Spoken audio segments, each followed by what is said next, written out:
Have you ever wondered what games you should keep or you should lose? Find out here at Purge Reviews. Don't forget to subscribe to Purge. I'm going to kind of give you an overview of the rules for the game. Now, the game is scenario based, so every scenario will play a little bit differently, but I can give you an overview. So this is going to be the player board that you'll have. You'll get a random commander, or you can pick it, and he'll give you a different setup for the game and different powers. You have a little place to place your cargo here. Here's your command center, and as this goes up, you'll be getting extra little goodies, and you'll be pushing up the starport and the research lab a lot, which will give you more of your units and power-up cards that you'll be able to utilize. You'll have your attack ability, your shields, and your speed that will be across here, and this will be your hull, so how much damage you can take. And this will become very customized by the end of the game. You'll always start out with these two on the board. The game doesn't tell you that, but that is how it will be set up, and then you'll be placing planets around it, or what they call sectors around it, based on that. So let me take you through kind of what you're going to be doing during a turn. So, and keep in mind, it's a scenario based. So like when you say phase 1 events, ravage or retaliation, that will distinctly depend on the scenario a lot of times. Any events that are up, and then a scanning report. So what you'll do, at least for the Lost Star bases, and for many of them, so this one will last 10 rounds. In the first one, you'll be scanning. On this one, you'd bring out a boss, and when there's blank, nothing would happen at all. So when you scan it, you would then set up the planets face down for this particular scenario, and these would have raiders with 2 level, and there would be a jump port that you would put right there, or a space base, which you see here. Now this game is already in action that I'm showing you, but I thought it was important to kind of show you how that it works. And then what you'll do on phase 2 is upkeep. Normally what this is going to mean is you'll spend these crystals, if you have them, and usually it costs 2, to move up on your starport or your research lab. And what these will normally do will allow you to put out more of these common or special units into power up, or the unit based. And those will give you kind of bonuses. In phase 3 you will move, and you can always pick up an XPM for 1 movement point.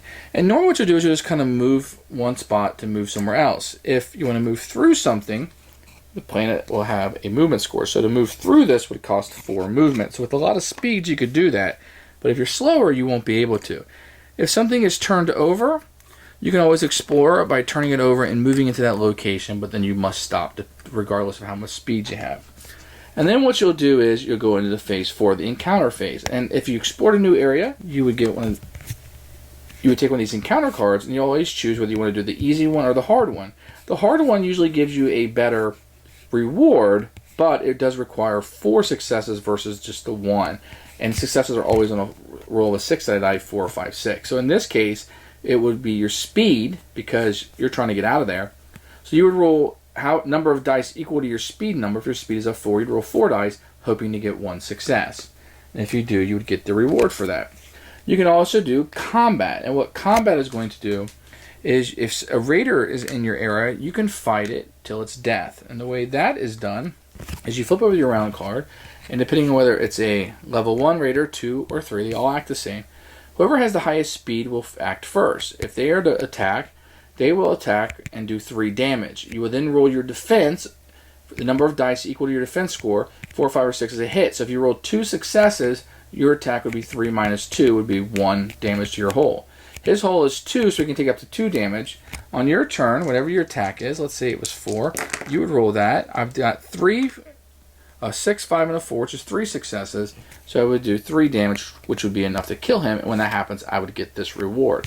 The same thing happens with a level 2 or a level 3. And you can also regroup. That gives you 4 or 5 options of things that you can get if there's nothing else that you can do, so you're not wasting a round. And then in phase 5, which you can only do sometimes, you can expand by building extra star bases.